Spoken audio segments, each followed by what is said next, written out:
Okay, so we have a normal distribution, which at this point in the course means an empirical formula here.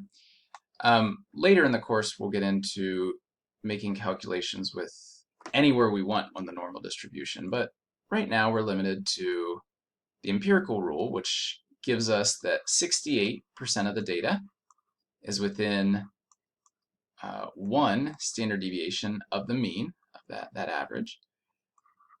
95% of the data is within two standard deviations of the mean, and almost all of the data, 99.7%, is going to be within three standard deviations of the mean. So here, the first question is asking us 95% of women over 70 have blood pressures between what two values? Well, 95% is automatically going to send us plus or minus two standard deviations of the mean. What do the mean? What's the standard deviation? Well, here's the mean right there, and here is the standard deviation.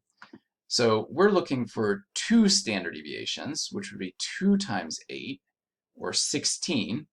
16 within the mean of 133. So 16 below that is going to put us over here at 117. I just subtracted 16 there. 16 above that is going to put us at 149. So 95% of women should have blood pressures approximately between 117 and 149. Now the second question asks us what percent have blood pressures between 125 and 141. Well, looking visually, that's about right here and right here, and we just need to know like what percent of the data is within that range. Well, the empirical rule limits you. So if we're going to get closer to the mean here, we don't have too many options. We're hoping it's this. If it's not this, we're doing something wrong. And so we're within plus or minus one standard deviation, which is 8.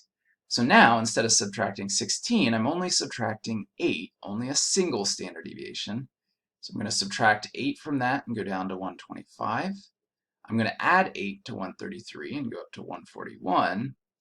And luckily, those are my two numbers here, which tells me that about 68% of women fall in that range. Now you might ask, well, what if it had asked between 130 and 145? How do we do that? Well, you wouldn't. You wouldn't through the empirical rule. You would do that through a more complete rule that we're going to look at after the midterm. But for now, you're limited to these three cutoffs.